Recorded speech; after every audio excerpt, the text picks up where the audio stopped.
Il a failli perdre sa magnifique femme à cause de son mode de vie. Ce qui s'est passé va certainement vous choquer. Découvrons-le ensemble. Salut les amis, merci d'être passés sur ma chaîne aujourd'hui. J'espère que vous allez tous très bien. L'histoire d'aujourd'hui va être incroyable. Elle va sûrement vous tenir en haleine. Prenez vos snacks et préparez-vous à pleurer et à crier. Croyez-moi, vous le ferez. Avant qu'on commence, n'oubliez pas de vous abonner à ma chaîne pour ne rater aucune de nos mises à jour dramatiques et passionnantes sur nos films. L'histoire commence avec une jeune et belle femme nommée Sissi. Elle entre en trombe et frappe son mari, Sami, avec l'objet qu'elle est allée acheter, puis le jette au sol. Son mari lui demande calmement de se détendre. Elle s'excuse et lui demande s'il va manger. Il refuse, disant qu'il mangera à son retour, la laissant sans voix. Plus tard dans l'après-midi, alors qu'elle se prépare à sortir, Sami l'appelle. Ils échangent quelques mots, puis il lui donne 1 heure pour rentrer. Elle part ensuite. Ce même jour, elle rend visite à une vieille amie. Elles se prennent dans les bras et discutent avec enthousiasme. Son amie lui demande si tout va bien, car elle a l'air stressée. Après avoir regardé quelques modèles ensemble, Sissi reçoit un appel de son mari, mais ne répond pas tout de suite. Lorsqu'elle voit l'appel manquer, elle se dépêche de se préparer pour partir. Son amie, surprise, lui demande si tout va bien. Sissi s'en va ensuite. De retour à la maison, elle s'excuse immédiatement auprès de Sami et tente de s'expliquer, mais il ne veut rien entendre. Il lui demande simplement de lui préparer à manger. Elle lui demande si elle peut réchauffer le riz jollof, car il est déjà tard et elle est fatiguée, mais il l'insulte à la place. Elle se dirige calmement vers la cuisine. Cette même nuit, Sami et sa femme sont dans leur chambre, en train de faire défiler son téléphone ensemble. En discutant, il lui dit qu'il doit aller travailler tôt le lendemain. Elle propose de se lever tôt pour lui préparer quelque chose. Sami ajoute alors qu'elle doit aussi cuisiner pour son personnel. Surprise, elle lui demande pourquoi elle devrait également cuisiner pour ses employés, mais sa réponse n'est pas agréable. Maintenant, j'aimerais avoir votre avis. Pensez-vous que Sissi est bien traitée dans ce mariage? Que feriez-vous si vous étiez à sa place? Le lendemain matin, Sissi se leva très tôt pour préparer quelque chose pour Sami. Lorsqu'il descendit, ils se saluèrent et il lui demanda d'aller mettre la nourriture dans la voiture. Après cela, il partit.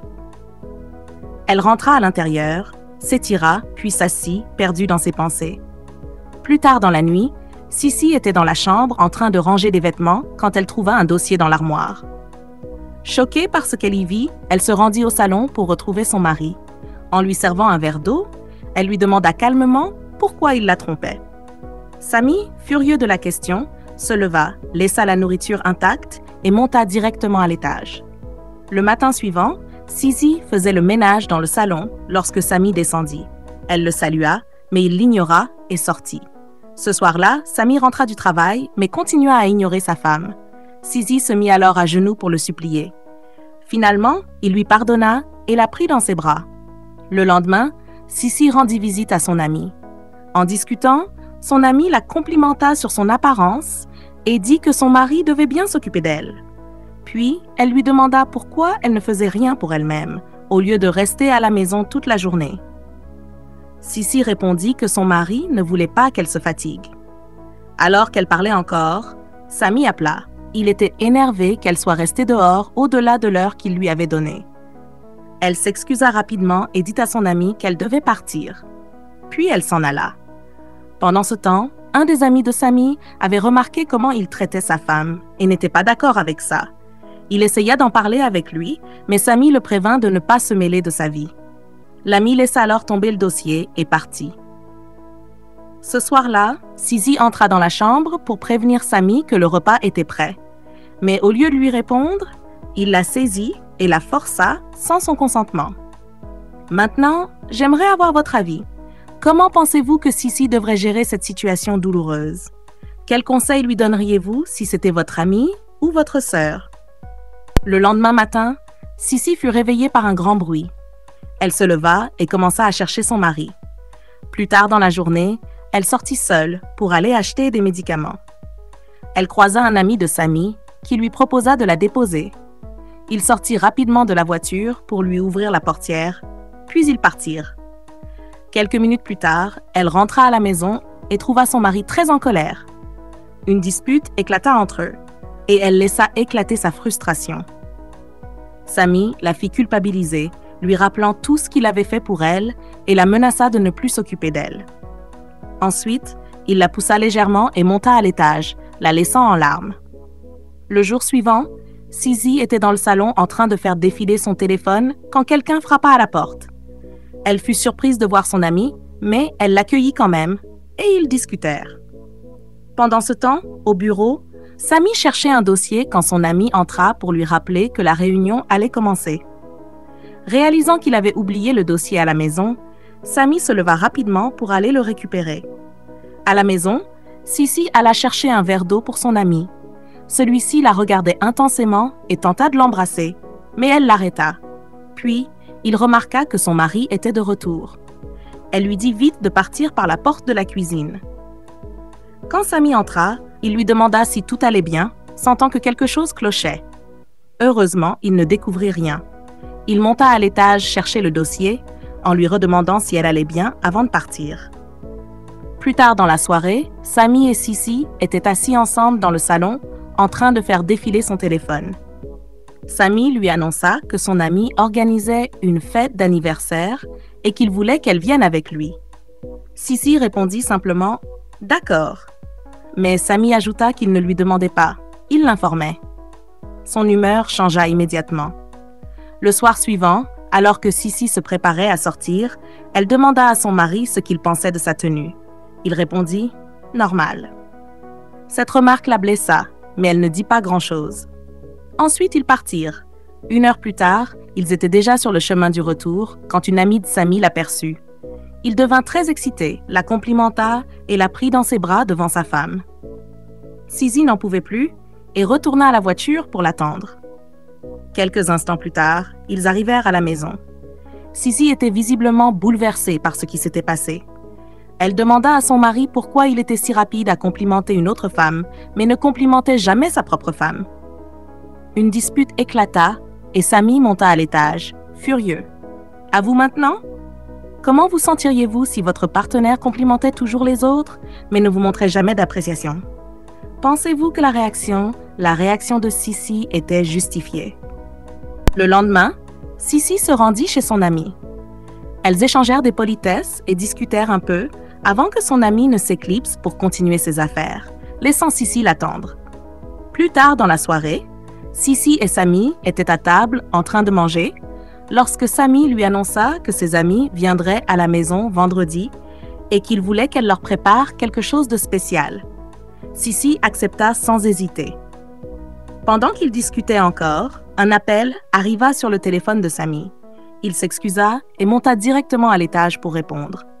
Le soir suivant, on voyait Sisi faire les 100 pas dans la chambre, l'air paranoïaque et clairement bouleversé. Le lendemain matin, Sisi se rendit à la cuisine et fut choquée de la trouver dans un état lamentable.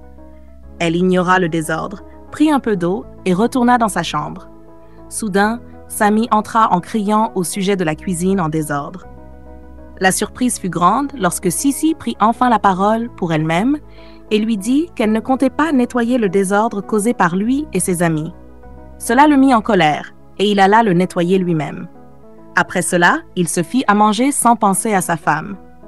Sisi descendit plus tard et fut mécontente de la situation, ce qui mena à une autre dispute. Sami retourna ensuite à l'étage. 2 jours plus tard, on retrouva Sisi chez son amie, en larmes, lui racontant tout ce qu'elle endurait dans son mariage.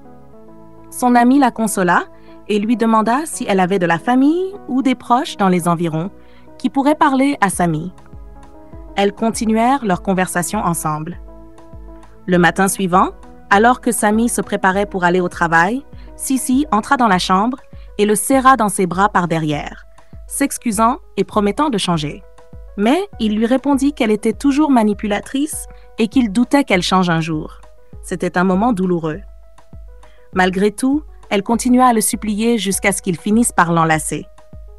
Ce soir-là, Sami et Sisi jouaient ensemble aux cartes, dans la joie et la bonne humeur.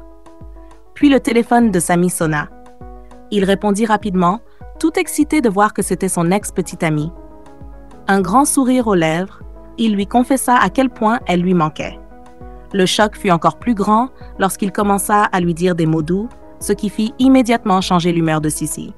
Et vous, qu'en pensez-vous? Comment vous sentiriez-vous si votre partenaire exprimait ouvertement de l'affection pour son ex devant vous? Sissi avait-elle raison de se sentir blessée? Pendant ce temps, le lendemain matin, Sami était au bureau avec son ami. En discutant, ce dernier lui demanda avec qui il sortait. Sami avoua qu'il avait un rendez-vous avec son ancienne amoureuse du lycée. Son ami fut surpris et clairement mécontent de la façon dont Sami traitait sa femme. Ce soir-là, Sissi était dans la chambre, inquiète, attendant le retour de Sami. Elle appela alors son ami pour lui demander des nouvelles de son mari, mais n'obtint pas de réponse satisfaisante. Elle se rendit au salon et finit par s'endormir là. Pendant ce temps, Sami était en voiture avec une autre femme, en train de s'amuser, alors que sa femme se rongeait d'inquiétude à la maison. Le lendemain matin, Sami rentra à la maison. Sissi lui demanda d'où il venait. Il tenta de se justifier en disant qu'un imprévu était survenu. Puis elle lui demanda s'il avait au moins utilisé une protection. Choqué, Sami n'en revenait pas de ce qu'il venait d'entendre, tandis qu'elle montait à l'étage. Le jour suivant, Sami alla au travail et confronta son ami, lui demandant s'il avait dit quelque chose à Sissi. Une dispute éclata entre eux, car son ami insista sur le fait qu'il était temps de lui dire la vérité. De retour à la maison, Sissi se rendit aux toilettes et ressentit soudain une douleur. Les amis, restez connectés pendant que nous dévoilons le secret derrière cette douleur. Plus tard, Sissi était dans le salon, attendant avec impatience. Quand Sami entra, il fut surpris de voir que sa valise était dans la voiture. Sissi lui tendit un papier. En le lisant, il découvrit qu'elle avait contracté une IST. Sissi laissa enfin éclater toute la frustration et la colère qu'elle retenait depuis des années. Sami, bouleversée, commença à la supplier de ne pas partir, mais elle avait déjà pris sa décision. Elle partit ensuite. En arrivant chez son amie, cette dernière la consola, l'accueillit chaleureusement et l'emmena dans sa chambre. Maintenant, c'est à vous. Si vous étiez à la place de Sissi, seriez-vous resté ou seriez-vous parti, vous aussi? Quel conseil donneriez-vous à quelqu'un qui traverse une situation pareille? Le lendemain, Sami était dans le salon lorsque son ami entra et lui demanda ce qui s'était passé. Sami lui annonça alors que Sissi était déjà partie. Surpris, son ami demanda « Pourquoi ?» Sami lui montra le papier qui indiquait qu'elle avait contracté une IST. Son ami ne fut pas content. Sami confessa qu'il lui manquait déjà, mais son ami lui fit remarquer qu'il ne semblait pas en avoir assez fait pour la garder. Ils se disputèrent ensuite. De retour chez l'ami de Sissi, on les vit discuter de ses projets et de ce qu'elle avait décidé de faire ensuite. Elle décida de partir à Abuja pour 1 an afin de recommencer à zéro. Son ami lui dit qu'elle avait de la famille là-bas qui pourrait l'aider, ce qui réduirait probablement ses dépenses. Sissi la remercia et elles continuèrent de discuter. 2 jours plus tard, Sissi était en voiture avec son ami, discutant avec lui. Après s'être serrée dans les bras, elle partit. Pendant ce temps, Sami était tout seul à la maison, frustré et manquant Sissi. Un jour plus tard, Sissi partit pour Abuja et son ami l'accompagna. Des semaines passèrent et Sami se retrouvait dans le salon, déjà ivre, une bouteille d'alcool à ses côtés. Il était devenu une ombre de lui-même et se sentait misérable. Les jours et les semaines s'écoulèrent, Sami continuant de boire pendant que son ami venait toujours à son secours. Des années plus tard, Sissi arriva chez son amie et elles étaient toutes les deux ravies de se revoir. Ce même jour, Sissi et son ami discutaient lorsque Sissi lui parla de la manière dont Sami était revenu la voir. Toujours ce même jour, Sissi se rendit chez lui. Lorsqu'elle le vit, il avait l'air si négligé. Elle rentra chez elle se sentant malheureuse, ce qu'elle expliqua à son ami. 2 jours plus tard, Sami était sur le canapé, endormi, une bouteille d'alcool à ses côtés. Lorsque Sissi entra et appela son nom, il pensa que c'était juste un rêve. Ce n'est que lorsqu'elle le toucha qu'il réalisa que c'était réel. Ils discutèrent et elle lui expliqua tout ce qu'il n'avait pas fait depuis qu'elle l'avait quitté. Après cela, ils s'étreignirent et Sami lui promit de la traiter comme la princesse qu'elle était. De là, ils entamèrent un nouveau début d'amour. La leçon morale de ce film est: Ne jamais tenir pour acquis vos proches et toujours apprécier ceux qui se soucient vraiment de vous. La communication et l'effort sont essentiels pour que les relations fonctionnent. Merci d'avoir regardé. N'oubliez pas de liker, partager et vous abonner pour plus de films fascinants de notre part. À bientôt!